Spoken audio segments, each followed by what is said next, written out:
Those You Leave Behind. Part 1. His mother often said his father was York, but she was kept so drugged by the high priestesses that she rarely knew who her callers were. At other times, she said his father was a blind fisherman, with bad breath which had apparently stuck in her mind. So Roan didn't take much heed of her words, except to eat sweet-smelling herbs when he could. Still, there were others who thought he had more than a touch of the Saint of Thieves in him. Even as a young child, he was constantly scheming to get things that didn't belong to him. He could sweet-talk the temple cooks into giving him extra scraps, or little treats usually saved for the high priestesses and their special guests. The other boys and girls would often find they'd come off worse on little deals or bets he'd set up, not sure why they'd taken them in the first place. Once, he had been caught lightening the pocket of a high guard while he was enjoying the company of his mother. Priestess Gylia forcefully made the point that men expected their belongings to be safe inside the temple, and paid well for that privilege.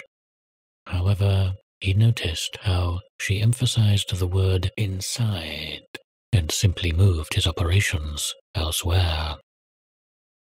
Most of what he got, he earned through begging. "Are you my father?" he'd ask each man who came in. He'd do his best to ape them, to screw up his features, to look a little more like they did, puffing his cheeks out if they were fat, or sucking them in if they were skinny. Sometimes he got a cuff behind the ear, but sometimes he'd get a pat on the head and a few coins. Temple children were almost never claimed, but the men who visited could be kind enough in their way. However, he was growing older now. The cuffs were more frequent, the coins fewer. He would have to leave soon. Temple girls were expected to become priestesses themselves, but the boys could only stay as eunuchs. Roan was starting to think that this was less of a great deal than he'd thought when he was younger. So, he was considering his career prospects when the old man passed by the front of the temple. Roan was not yet a very good pickpocket, still mostly confining himself to rolling the occasional drunk. But he could see a full, heavy purse hanging from the man's side, and what son of York would he be if he could resist that? He pulled out a little knife he'd stolen from the kitchens and hid it against his wrist as he approached, trying to look as though he were traveling somewhere in quite a hurry before colliding in the old man. His knife flashed out as he bumped into the old man, intending to cut open the purse and take the man's money. However, the old man's hand shot out and grabbed his bony wrist, twisting until the knife fell from his hand. Roan immediately began struggling to get away, but he couldn't escape the man's grasp. And, even as he tried, he saw large, muscular men whom he hadn't noticed following at a discreet distance. "Do you know who I am, boy?" the old man said. His hair was white, his eyes yellow, and his teeth nearly as dark as his skin. No, please. Just let me go. I'll never do it again," Roan promised. "I am Lord Toch, the tyrant's secretary, you little thief," he said. He slapped the side of Roan's head and pushed him into the arms of the waiting men. "Teach him not to steal from his betters," he said. Roan ducked his head as the first blows came. It was weeks before Roan was recovered. He didn't even remember crawling back into the temple. Priestess Heth tended to him when she wasn't busy with other duties. Luckily, the men hadn't done any real damage. No broken bones. His wits didn't seem to have been addled. Once the swelling went down, his face looked the same as it ever had. All in all, he had gotten quite lucky, and he promised himself he'd never be so clumsy again. When the last of the marks faded, he sat on the temple steps and once again considered his prospects. Thieving was still a viable option, he supposed, but perhaps not pickpocketing. Not until he learned to be more clever at it. Perhaps he could find an older thief in need of an apprentice. "Boy, move," said a familiar face. Roan looked up and froze. "Well," the tyrant's secretary said, "out of my way. I'm a busy man." Roan scuttled over to the side, and the man passed, oblivious to whom he'd spoken. "He didn't even recognize me," Roan whispered. He stared incredulously at Totch's back. "He didn't even recognize me." Suddenly, he was filled with anger. After all that had happened, the man didn't even know him. Suddenly, he felt the need to be on his feet. He ran down the steps, taking them two at a time, right past the man's guards, who didn't give him any more of a look than their master. "Who does he think he is?" Roan fumed. How dare they ignore him like he was nothing? He felt like grabbing the nearest person and shouting his name in their faces, but that still wouldn't teach the secretary a lesson. No, he had to think bigger than that. He began to plot and to think, and then smiled grimly to himself. It would take a few days to get the supplies, but he'd manage it. Yes, they'd know who he was next time. Yes, he'd make sure of that. They'd shout his name from their towers. Oh, yes. Several days later, Roan was prepared. Second-story work, he had decided, was much more his style than pickpocketing. So many people failed to lock a window if it was high enough. The hardest part was getting the clothes, but finding one of Lord Vere's servant boys at the bathhouse had given him all the opportunity he had needed. Now it was time to put his plan into motion. Roan walked into the mansion with a determined expression and a piece of paper in his hand. He caught a glance from one of the servants, but was otherwise ignored. He quickly made his way up the steps of the tower towards the Lord's office. On his way up, a door opened, and a bearded man glared at him. "Boy, where are you going?" he asked. Up to Lord Totch's office, sir," Roan replied, beginning the speech he'd prepared. "I've a massive Take this," the man said, stuffing a small satchel into his hand. "Well, get going."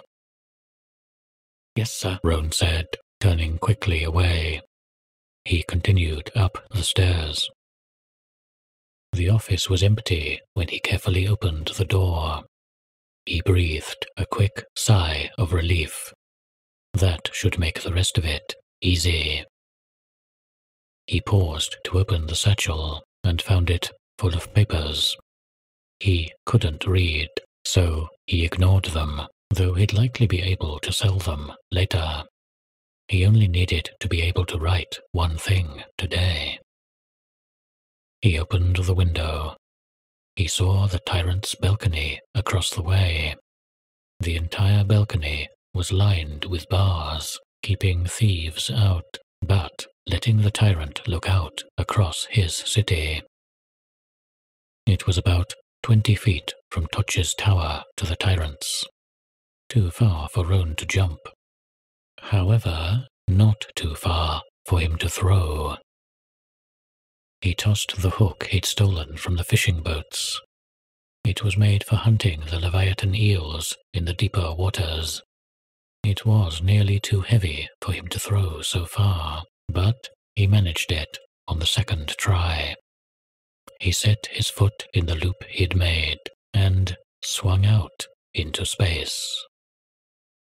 He nearly let go when he slammed into the wall, but he managed to keep his grip. Then he began wriggling up the rope until he reached the bars. He slipped through. An adult could never have made it. Even a boy with a slightly heftier build would have had trouble. But Roan was just skinny enough to make it. The room was ornately decorated. There was filigree artwork, statues of marble and jade, and tapestries. He was looking for something impressive to steal when he heard a splashing. Several women, in various states of undress, were swimming in a shallow pool. He froze, but none of them seemed to see him. They were all clinging to a floating green tube. They seemed frightened, and their eyes seemed to focus far beyond the walls. He decided they must be drugged with something, and made his way around until he came to the tyrant's bed. There, he found what he was looking for.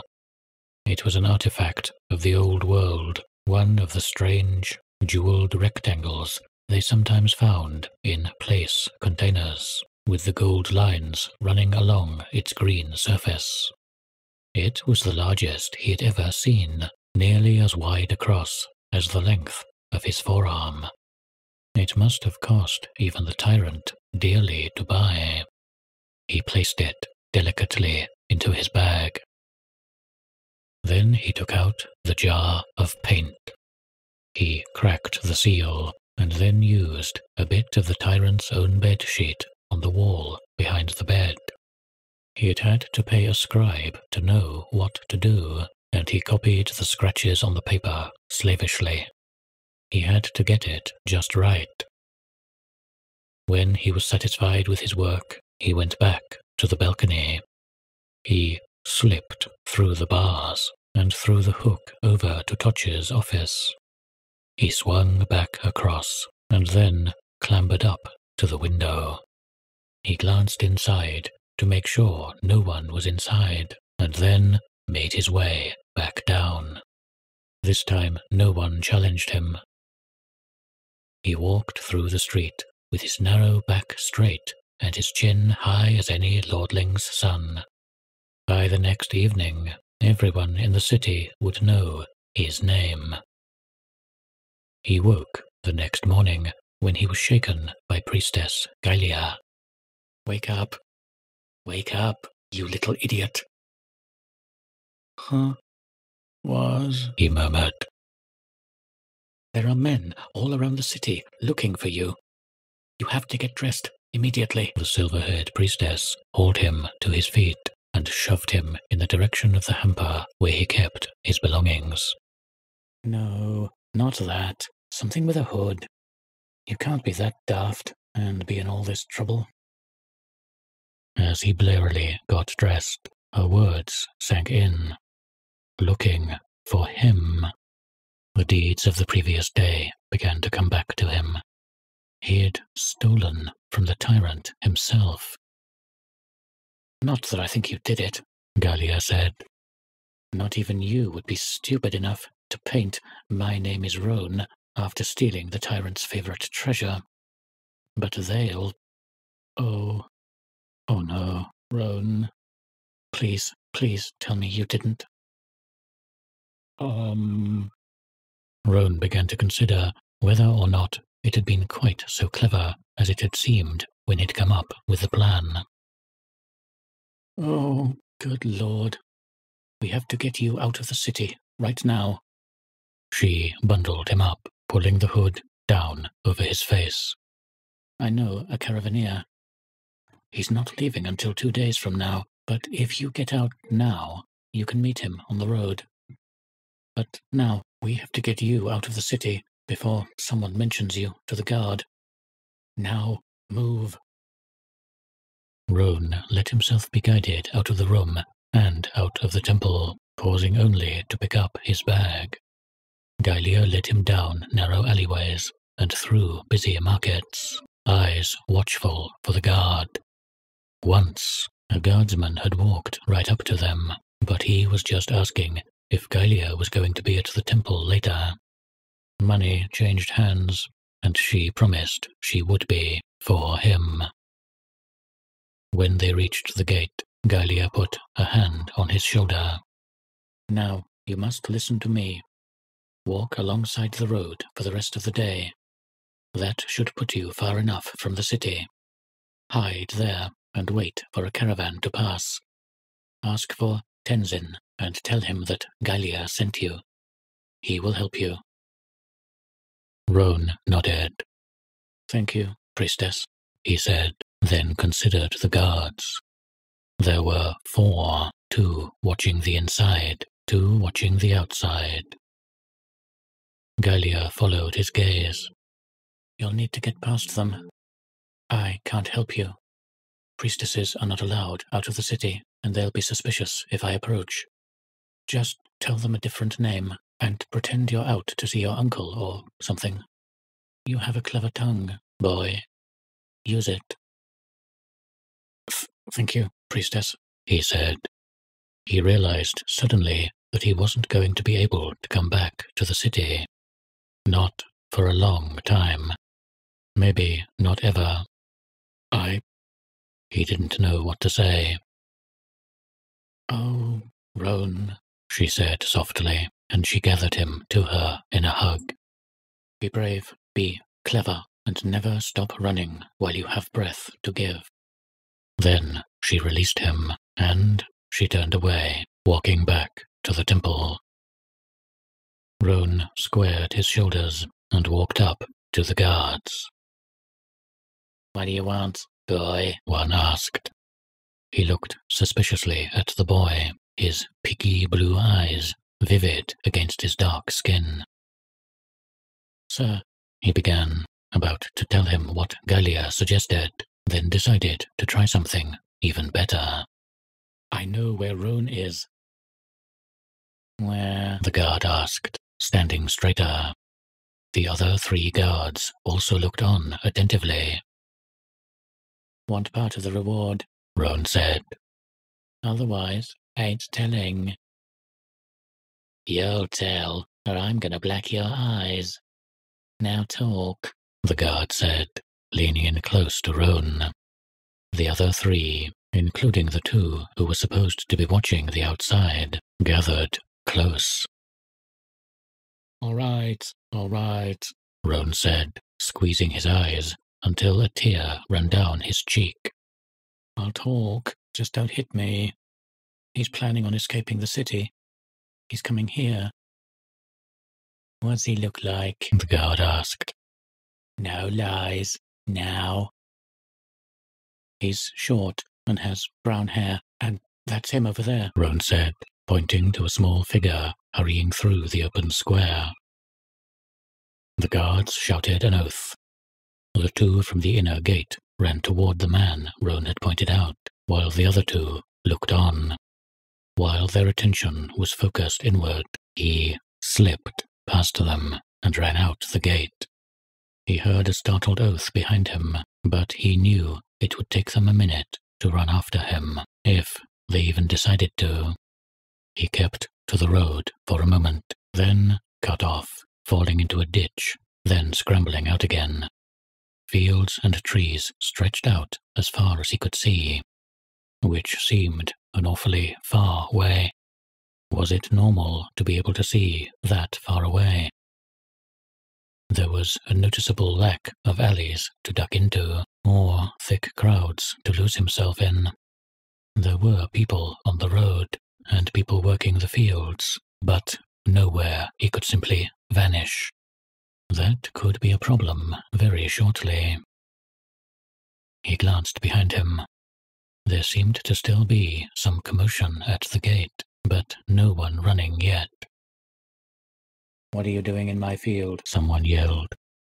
Roan froze and saw a man in a straw hat running at him. It hadn't occurred to him that people owned fields the way they owned buildings.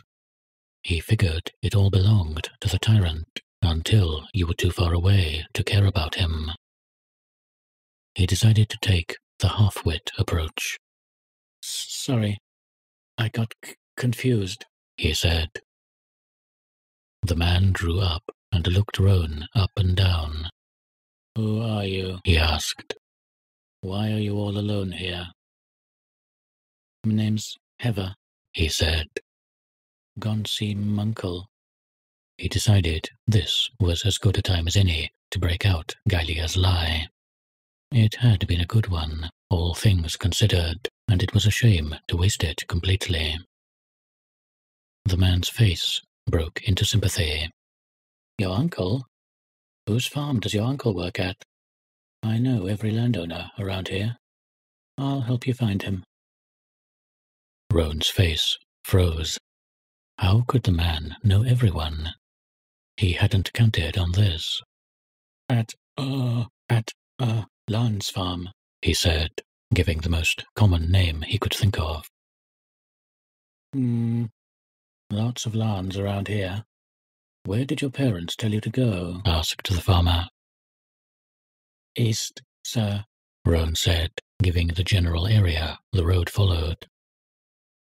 "That doesn't narrow it down much. Can't you think of anything else?" the man asked. "Not so good at thinking, sir." Roan was beginning to wonder if he should just make another run for it. Well, I can't take you around to every lawn east of here." The man seemed to struggle with the decision for a moment, and then put a kindly hand on Roan's shoulder. "All right, you need to listen to me carefully, Heather," he said, speaking slowly. "You need to go down the road. Walk until you get to the big wooden bridge. There is a farm after it. Go there and talk to Caswin. He'll help you. Do you understand?" "Down the road to the big wooden bridge," Roan repeated. "Talk to Caswin." "Good lad." The farmer gave him a gentle shove toward the road, and Roan was off. No one coming from the gate. They must have decided he wasn't important. He hoped it would be a good, long while before they found out how wrong they were. But now the road was open, the sun warm, and the world was his. He hefted his bag over his shoulder and whistled as he walked. Part 2. The rain poured down, and Roan shivered in the tree. He'd walked about a day's travel when he was chased from the road by a pack of wild dogs. After he'd gotten away from them by swimming in a river, he'd wandered, lost a couple of days before being chased by a giant lizard, which was now waiting below, and he had no idea where the road was anymore. He was wet, he was miserable, and he was pretty sure he was going to die. That was when the shouting began. At first, he thought it was another pack of wild dogs, with the howls and yipping, but there were words mixed in. Hard to understand, but he picked up left, right, and closer. Kangaroos jumped through the bushes, followed closely by dogs, and then men with white-painted faces and dark red hair. They threw spears as they ran, and a kangaroo leapt into the lizard before being caught in its massive jaws. it turned to the hunters. They scrambled to a stop, but didn't run. Instead, they formed up, those still holding spears, taking point. The lizard hissed menacingly, but turned again, picked up the kangaroo, and waddled off, not willing to risk injury from the hunters. "Hey, we got a boy in the tree," said one of the white faces.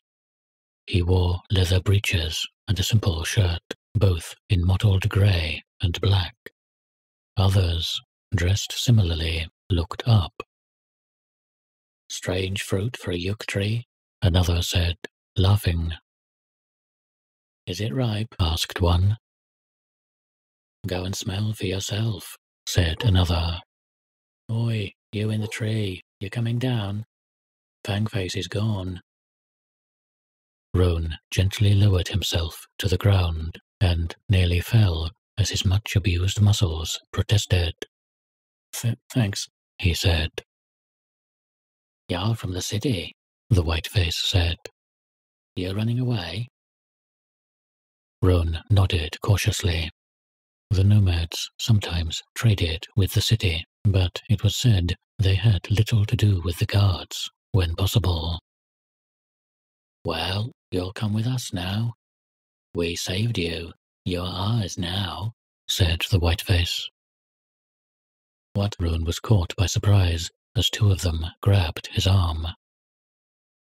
"You have rules in the city? We have rules here. That's one. Now come. We have a long way to walk tonight." They pushed and pulled him along until they met up with other hunters. His bag with its treasures was taken from him, and freshly cut pieces of meat, wrapped in leather, were thrust into his arms. Hunters chatted amiably around him, occasionally giving him a shove or steadying him as he tripped. He wasn't so much dragged as he was caught up in a friendly, talkative stampede. By the time they reached the camp, the rain had stopped and the moon peeked out from above the clouds. There were conical leather tents set up all around several big fires. Orange and blue pictures decorated each tent, and bells were strung from their tops to jangle in the breeze. Older men, children, and women stared at them. Their clothing was more varied than the hunters, with reds and yellows predominant. The older men had painted faces like the hunters. The meat was taken from Roan's arms, and he collapsed to the ground. He had never walked so much in his life. He was hauled back to his feet by the first whiteface. "I am last man. It's been decided that you belong to me." "My name is—" Roan began, but was given a sharp rap on the head. "Your name? Your name is you, or boy, or city brat. Don't talk to me about names. You're a boy, not a man." He gestured to one of the fires. "Now, sit down, get something to eat, and then go to my family's tent. The one with the man standing alone." Roan did as he was told. The food was meat, vegetables, and roots roasted on sticks over the fire and spiced lightly. It was delicious after a day of running. When he entered the tent, he found it already somewhat crowded with children, dogs, 2 hunters, and several women, including one who introduced himself as Stray Taker. She fussed over him a moment in a way that reminded him of the priestesses, and then sent him to sleep on the blankets with the dogs and the other children. Roan gathered she was Last Man's wife. As he laid himself to the blankets, shoving a puppy aside, he was already thinking about how he would escape. They'd caught him when he was weak and lost. But Roan had made a fool of the tyrant. There was no way they could stop someone as clever as him. Not for long. The next day, Roan was woken up by Straytaker shaking his shoulder. She thrust a bucket into his hands and told him she needed him to get water. She spoke slowly, as though he were slow or simple. He hurried outside, and others stared at him. "Hey, city boy," called out a girl about his age. "Where are you going?" "Getting water," he said, a trifle defensively, not liking to be called city boy. "I'll help," she said. "It's this way." "I know," he said, though he didn't. "Of course," she said, and her smile told him she wasn't fooled. Roan decided immediately that he didn't like her. "What's your name?" he asked. She stared at him for a moment and burst out laughing. He definitely didn't like her. "I don't have a name. How old do you think I am?" "Everyone has a name," Roan said, then paused. "Don't they?" "No one gets a name until they're ready to be a man or a woman, silly. My mother's name is Third Arrow because she shot a bandit with 3 arrows, and the third one killed him." She spoke as lightly as she might have talked about wearing a pretty dress or making a nice pie. "I see," and Last Man's earlier words made more sense to him. From her, he learned that most of the children in Last Man and Straytaker's tent weren't their own. Straytaker had only had a single son, who died soon after, and wasn't able to have any more. So they took in any children who had no tent to go to anymore, ones whose parents had died, or, more frequently, had been taken from other tribes. He asked about that, and it seemed that the nomad tribes often raided each other, taking children for their own to swell their numbers. Sometimes a tribe could be eradicated that way, though when that happened, it generally transpired that another tribe would split up and take over the new territory. "My father was from another tribe," she said. "He won't tell me which one, though. We're ghost hunters now." Roan spent a lot of time with the girl over the next few days as he learned more about the ghost hunters. Not that he liked her, certainly, but she was willing to talk, and he needed all the information he could get. For her part, she seemed amused by his ignorance, which annoyed him to no end. When they broke camp after the first week, she showed him how to pack up the tent leather carefully, folding it so it could be carried to the new location. Poles that were still in good shape were carried, while bad ones were discarded to be replaced when they reached a new campsite. Not many other people were willing to spare more than a glance at Roan, and when someone did speak to him, it was usually the way Straytalker did. Kindly, but as though he were an idiot. Last Man would occasionally look over to see if he was still in one piece. He waited until they were in the new place before he made his escape. He waited until the bustle of setting up was begun, picked up a bucket in which he'd hidden his bag, taken from the back of Last Man's tent, as though to fetch some water, and began to walk away. He ducked behind some bushes, and was soon out of sight. He ran after that, knowing that once they discovered he was missing, they'd follow his tracks. But not too far, he was sure. One boy captive wasn't worth too much effort. Once he got far enough away, they'd give up. For a full day he ran, and it was night when he finally stopped, coming to rest in a copse of trees. He was lost, of course, but at least he was free. Then he heard someone shifting nearby. It was Last Man. He was standing not 10 feet away, leaning on a walking stick, a dog beside him. He didn't look angry, or upset, or even disappointed. Simply attentive. Then he raised his stick, and the beating began. When he was done, he threw Roan over his broad shoulders and carried him back to the camp. Roan tried to escape several more times, but the result was always the same. Last man would catch him, knock him around some, and then bring him back. He was never punished further, nor did anyone say anything about it, except the girl. He became more adept at life in the camp, carrying things for the women and older men. He learned to help clean the tents, what the cooks needed, and how to take care of the bows the women were armed with in case of raids by other tribes, bandits, or monsters.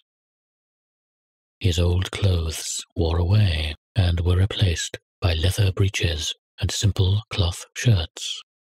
After that, he was more easily accepted among the ghost hunters. He was no longer called City Boy by anyone except the annoying girl. She still nattered away at him, though he needed her to explain things less and less as months went on. Still, he spent time with her, as much out of habit as anything else. He started playing with blunted spears with the other boys, learning to mock fight with them, and to throw the shorter spears at targets painted on the ground or in trees. He grew taller and broader in his chest. Soon he was catching rabbits and lizards around the camp with the older boys. One of the older boys, whom he mentally thought of as Sharpnose, was generally regarded as the leader. Roan got along well with him, and they started making plans for mischief. They would play pranks on other boys or on the younger hunters, go places they weren't supposed to, and generally find ways to entertain themselves. Roan didn't think so much about escaping, or the city, or even how he had cheated the tyrant. Mostly, he thought about what they'd get up to the next day, or if the hunters would bring back new stories of monsters or other tribes. One day, when he had been with the tribe for several years, Roan and the annoying girl snuck out to a nearby waterhole where a bunyip had made its home. They climbed a tree and watched as the hairy, scaly monster attacked anything that came too close to its pond. Suddenly, Roan glanced up and spotted dust in the distance. He squinted and made out men in the distance. "Hey, look over there," he said, pointing. The annoying girl shaded her eyes and frowned. "They aren't our hunters." "Let's go," Roan said, slipping down from the tree. They ran back to the camp. Roan immediately walked up to Straightacre. "There are men coming. Not ours," he said. "You saw this?" she asked, frowning. "This isn't a joke, I swear," Roan answered. "Ask the girl." The annoying girl nodded. "They didn't have white faces, and they didn't have any dogs with them." Straightacre nodded, and then yelled for the other women. Bows were strung, arrows packed into quivers. Roan and the annoying girl were ordered to stay with the tents and protect the other children. Roan knew they were being told to stay behind so they wouldn't get in the way, but he couldn't figure out a way to get away from all the others without being seen, so he waited while the women did their work. 2 hours later, the women returned, laughing and singing songs about war and rains of arrows and stones. One of the women took Roan by the hands and swung him around when he asked what happened, and then kissed him on the cheek. The annoying girl seemed strangely upset by this, though Roan wasn't sure why. She wasn't the one who was kissed on the cheek like a baby. "Clever boy. We'll have a feast tonight." It emerged that the women had hidden themselves well before the men got near, and then shot a flight of arrows into the ground in front of them. They were from the Black Swords tribe, who were unusually friendly, so they hadn't been killed outright. But they'd had to give up their weapons and their finer clothes before they'd been allowed to leave. "And if any are still here when the hunters get back, they'll be mighty sorry," the women said, laughing. But when the hunters returned, there wasn't a sign of any of the raiders. A few of the younger warriors were sad that they wouldn't have a chance to try their spears against swords, but it was generally agreed that the women had done very well, and that Roan and the annoying girl had saved the tribe from some mischief. Even if, Last Man pointed out, they shouldn't have been at the waterhole in the first place. That night, while Roan was dozing with a full belly, he was roughly pulled to his feet and hustled out of the tent before he could figure out what was happening. He stumbled forward in the dark, trying to figure out what was happening when water was thrown into his face. His bleary eyes made out the faces of the hunters. Some held sticks, some held lengths of rope, and one held a glittering knife. A gag was shoved in between his jaws, and he was forced to walk away from the campsite. When they had gone some distance, the gag was removed, and he was taken by the arms. The hunter with the knife, belatedly, he recognized him as Last Man, advanced. "Hey," he said, and tried to back away. But the others held him and pushed him down on the ground. The knife flashed down and cut away at his shirt, then at his pants, and he was left naked to the stars. The hunters permitted him to stand. Last Man whistled, and the other hunters formed 2 lines. 10 times, Last Man said. "On your own 2 feet, to make a man. Start." Roan was pushed into the line. As he passed each man, he was struck with a stick lashed with a length of rope. He stumbled, but made it to the end. 9 times, Last Man demanded. Roan stumbled back through, and again. Twice he fell to his knees and made to return to the start of the gauntlet. But he finally made it through the 10th and final time. Again, his arms were grabbed, but this time it was merely to help him stand. Last Man approached and pulled a jar from a pouch at his belt. 10 times, to make a man. Well, he dipped 2 fingers into the jar and came out with something white on them, which he spread on Roan's face. When he was done, he showed Roan his face in a piece of metal. White face. Ghost Hunter. The others began to shout and clap.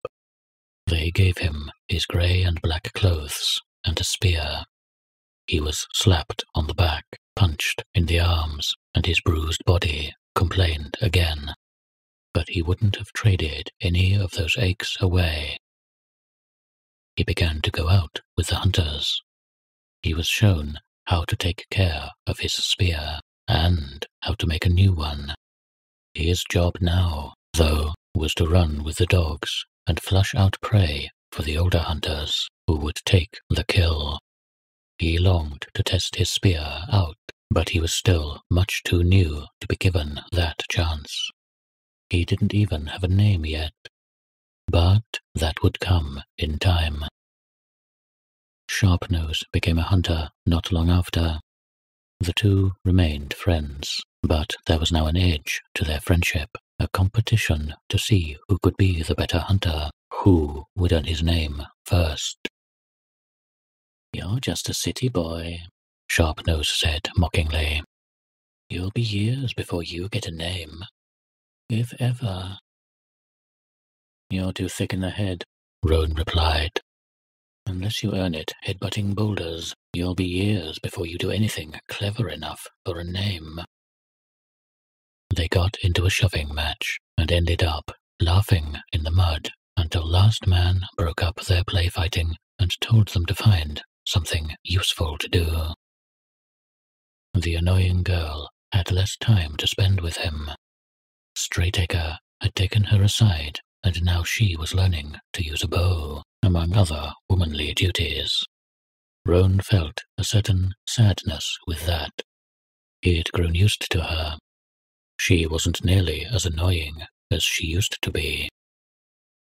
Still, they stole moments when they could. A few minutes at the campfire, an hour under the moon.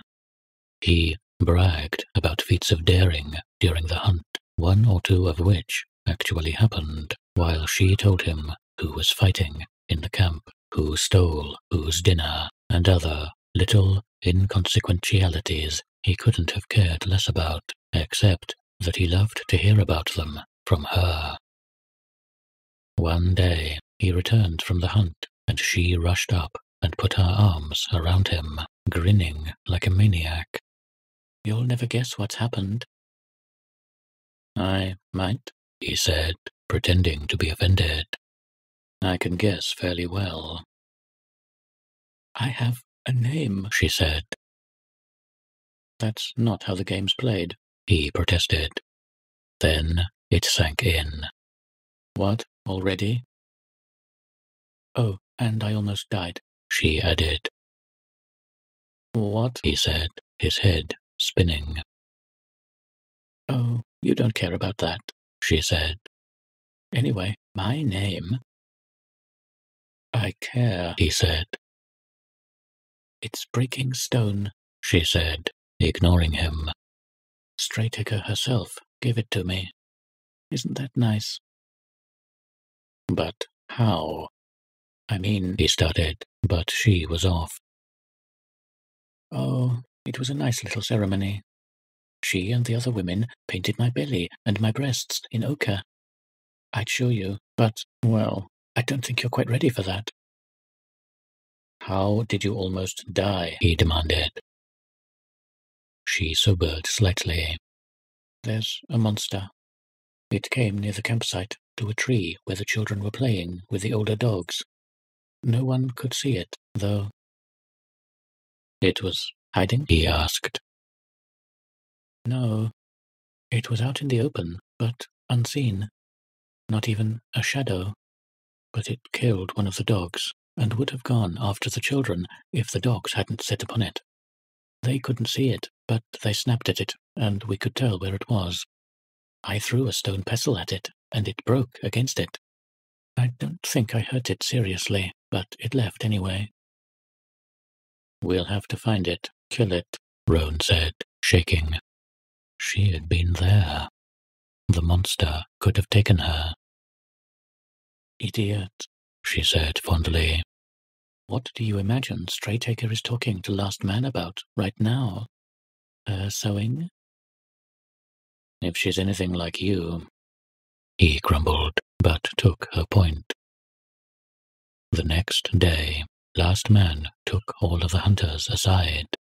He repeated the story annoying Breaking Stone had told. "We must find it, kill it." "How did the dogs know where it was?" asked one of the hunters. "By their noses, I imagine," Last Man said. "But they weren't able to do more than annoy it." "What do we do, then?" "Fight blindly?" asked another. "If we must," the old man answered. "But we'll try a smarter approach first. When the dogs corner it, we'll throw mud at it. With luck, that will reveal it, and we'll be able to kill it more easily. Any questions?" There were none. The hunters split into their usual groups and were off. Roan kept with his dogs, while the other hunters in his group spread out. They beat their chests and stamped their feet, hoping to draw the monster towards them. Roan felt like a coward, but was secretly glad he wasn't one of the ones making the noise. Despite their efforts, though, the sun rose and fell without the slightest hint of danger. Roan began to wonder if, perhaps, the monster had left after all, perhaps going back where it came from to seek easier prey. They eventually packed it in, deciding that night was no time to be hunting something that was already too difficult to see. When they returned to the camp, though, they found they weren't the first group to return. There was a somber tone among the women, and the hunters looked frustrated and angry. There was a body by the main campfire. Roan gasped. It was Sharpnose, his friend. "We couldn't get it with our spears," a hunter was telling Last Man. "It moved around, and the mud was invisible as soon as it touched its body. The boy, he jumped at it, and I swear he held it for a moment before it struck him down. The dogs and our shouting drove it off before it could do more than worry the body, but it was too late." Last Man stared at the young hunter's body for a moment, and then closed his eyes. "His name is Iron Hands. We burn a true man and a true hunter tonight."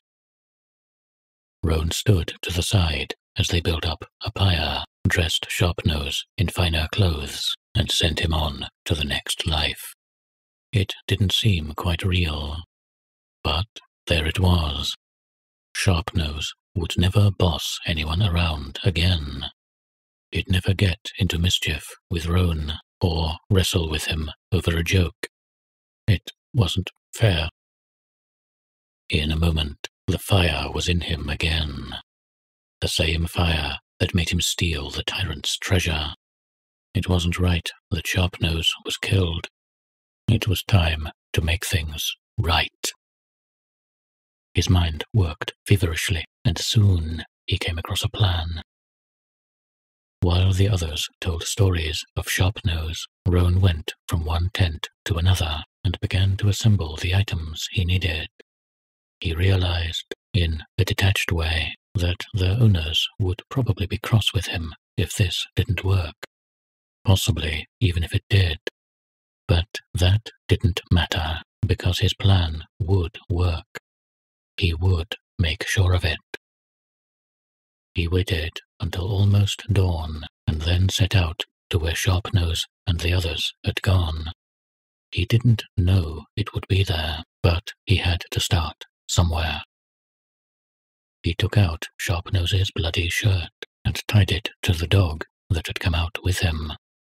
He climbed into a tree and threw a stick, which the dog chased and brought back. Roan threw another stick, and another. They kept this up for the better part of an hour. The dog rested on occasion, but after a suitable sit-down, it was ready to fetch sticks again. It didn't know why Roan wanted it to do this, but it would add to the pile under the tree for as long as he threw them. Suddenly, the dog dropped the latest stick and growled. Roan tensed in his perch, and he heard the heavy breathing of something very large. He also heard someone else approaching from back the way of camp. The hunters. Of course they'd be coming. He had to act quickly. "Hey, ugly. Too ugly to show your face, eh? You want some meat? There's plenty in this tree. Try picking this fruit," he yelled, shaking the branches. There was a growling as something charged the tree. The dog held its ground until it was kicked aside casually. It fell, but was on its feet again in a minute, snapping at something, but not quite finding it. The tree shook as something hit it. It was big, far bigger than Roan had realized. The branches were bending aside as whatever it was reached for him. He almost dropped to the other side to run, but remembered Sharpnose's face on the pyre and steeled his heart. He pulled a bundle from his bag and dropped it. It had taken him the better part of a night to make this net. It wasn't a very good net at that. It was irregular, with holes of varying sizes and a loose weave. But all that mattered was that it would catch on the creature, and that it would keep the bells from the tents on it. The net vanished as it landed, but he could hear the bells shaking. Now he jumped to the other side and began running towards the hunters. He saw them emerge into the clearing as a crashing sound indicated the monster had left the tree. "The bells!" he shouted. "Throw at the bells!" They stared at him like he was mad, and he thought for a moment that all was lost. Then Last Man stepped forward. He cocked his head, listening as the jangling crashing came closer, and then threw his spear. It landed, vanished, and there was a roar to tell it hit its mark. The other hunters belatedly released their own throwing spears, and then readied their long spears, advancing on the creature. It tried to escape again, but now it was slowed down by the injuries it had already taken, and they could hear exactly where it was. They thrust into it again and again, and it fell to the ground. Still they kept stabbing until they were sure it was dead. Then they built a fire around it and burned the body to invisible ashes. "So, Hunter," Last Man said later, "you are certainly a man now. You've paid us back for your life. What will you do now?" Roan thought for a moment and said, "I am a ghost hunter, but I would also like to see more of the world before I settle down." "Your name," the old hunter intoned slowly, "is Bella." "More of the world? What more is there to see?" Last Man asked. "More monsters," he said. "More people. I have been in the city. I have been with the tribe. But what about other cities? Other tribes? I would like to see if there are other wonders I might find. And maybe more things I might bring back." Last Man whistled. "Those are mighty big ambitions. Don't you think you overreach yourself?" "I have always overreached," Roan said, grinning. "It's how I got such long arms." "Are you sure you'll be coming back?" Last Man asked. Roan looked to the fire, while Breaking Stone sat laughing with the other women. "I'm sure, as often as my feet will bring me." Last Man smiled. "Come back with treasures. Come back with honor. But mostly, come back with stories. She will appreciate those most of all." "I will. Thank you, Last Man," Roan said. "Oh, and City Boy?" Last Man said. Yes?" Roan asked hesitantly. No one but Sharpnose and the annoying girl had called him that in years. "Your name," the old hunter intoned slowly, "is Bella."